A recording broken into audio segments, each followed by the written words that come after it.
ہوتا ہے الرجال قوامون علی النساء کہ جو مرد ہیں وہ عورتوں کے اوپر قوام ہیں، ان کے اوپر نگران ہیں، اور اس سے لوگ کہتے ہیں مرد جو ہے ان کو اللہ تعالیٰ نے فضیلت عطا کی ہے. لیکن اللہ تعالیٰ نے یہ بات ڈائریکٹلی اس طرح نہیں فرمائی، اس سے پیچھے ایک تمہید ہے. تمہید یہ ہے کہ وَلَا تَتَمَنَّوْا مَا فَضَّلَ اللَّهُ بِهِ بَعْضَكُمْ عَلَىٰ بَعْضٍ. اللہ تعالیٰ نے جو ایک دوسرے پر فضیلتیں فطری طور پر دے دی ہیں، یہ خواہش نہ کیا کرو کہ وہ فضیلت جو اس کو دی ہوئی ہے کاش اللہ مجھے دے دیتا. ایک فضیلت اللہ نے اس کو دی ہے، ایک آپ کو دی ہے. ہر شخص کو اللہ تعالیٰ نے کوئی نہ کوئی فضیلت عطا کی ہوتی ہے.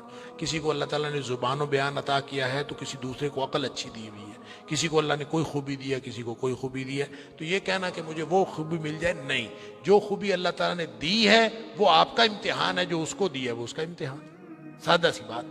لہٰذا عورتوں کو اصل میں پیدا ہوا گلہ اور شکوہ پیدا ہوا، خاص طور پر ام سلمہ رضی اللہ تعالیٰ عنہا نے، ان سے روایت ہے کہ عورتوں نے نبی اکرم صلی اللہ علیہ وسلم سے بات کی. مسند احمد کی روایت ہے کہ عورتوں کو جہاد کا موقع نہیں ملتا، مردوں کو جہاد کا موقع ملتا. اتنا بڑا عمل ہے اور وہ عورتوں کو موقع ہی نہیں ملتا، تو یہ تو مرد ساری برتری اور فوقیت لے گئے.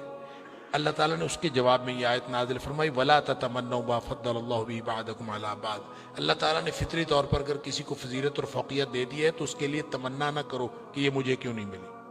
اللہ تعالیٰ نے مردوں کو اگر جہاد کے لیے بھیجا ہے تو جو کام عورتوں کے ذمے لگائے ہیں وہ بھی تو مردوں کے ذمے نہیں لگائے نا.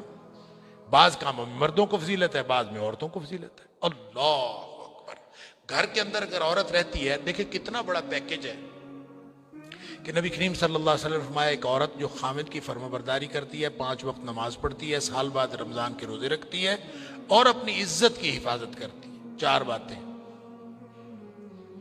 نماز، سال بعد روزے، عزت کی حفاظت اور خامد کی فرما برداری. فرمایا واجبت لہ الجنہ، اس کے لیے جنت واجب ہو گئی. یہ اتنا بڑا پیکج مرد کے لیے تو کوئی نہیں. مرد تو سارے اپنے کام کرتے پھرتے ہیں ساری زندگی، لیکن کوئی پیکج ایسا نہیں. اب مرد بیٹھ کے سوچنا شروع کر دیں جناب کہ ہمارے لیے یہ پیکج کیوں نہیں ہے. تو وَلَا تَتَمَنَّوْا مَا فَضَّلَ اللَّهُ بَعْضَكُمْ عَلَىٰ بَعْضٍ مَا فَضَّلَ اللَّهُ بِهِ بَعْضَكُمْ عَلَىٰ بَعْضٍ. اللہ تعالیٰ نے بعض فضیلتیں بعض کو دی ہیں. ہاں اب ذرا اس کانٹیکسٹ میں آپ پڑھیں اس کو، الرجال قوامون علی النساء. جو مرد ہیں وہ عورتوں کے اوپر قوام ہیں، نگران ہیں. اب وہ فضیلت نہیں ہے، یہ دراصل ایک ذمہ داری ہے. ایک دائرہ کار مردوں کا ہے، ایک دائرہ کار عورتوں کا ہے. اور مرد جو ہیں وہ قوام ہے، وہ نگران ہے. چونکہ وہ نگران ہے فرمایا اس لیے دی بما فضل اللہ بعضهم علی بعض وبما انفقوا، اس لیے کہ اللہ تعالیٰ نے جو بعض خصائص میں فضیلت دی ہے، مرد کو اللہ تعالیٰ نے جس طرح کے خصوصیات دی ہیں عورت کو اس طرح کی خصوصیات نہیں دی. تو مرد کو نگران بنا دیا ہے. عورت نگران ہو تو معاملات اور طرح کے ہوں گے، مرد نگران ہو تو معاملات اور طرح کے ہوں گے. اور دوسرا یہ ہے کہ مرد کما کے بھی لاتا ہے، اس لیے بھی قوام اور نگران.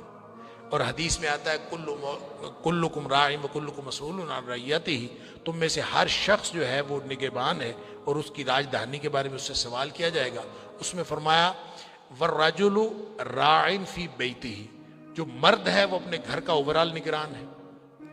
اور عورت کے بارے میں فرمایا والمرأۃ راعیۃ فی بیت زوجہا، جو عورت ہے وہ اپنے مرد کے، اپنے شوہر کے گھر کی ملکہ ہے، یعنی گھر کے اندر اس کا دائرہ کار. اب یہ ایک اس کا دائرہ کار ہے، اس کا دائرہ کار ہے. تو دائرہ کار الگ الگ ہونے کا مطلب یہ ہرگز نہیں ہے کہ ان کو وہ فضیلتیں حاصل نہیں ہو سکتی. اپنے اپنے دائرہ کار میں نیکی کر کے للرجال نصیب مما اکتسبوا وللنساء نصیب مما اکتسبن، اپنے اپنے دائرہ کار میں محنت کر کے وہ بھی فضیلت حاصل کر سکتی ہے اور اپنے اپنے دائرہ کار میں محنت کر کے وہ بھی فضیلت حاصل کر سکتا ہے.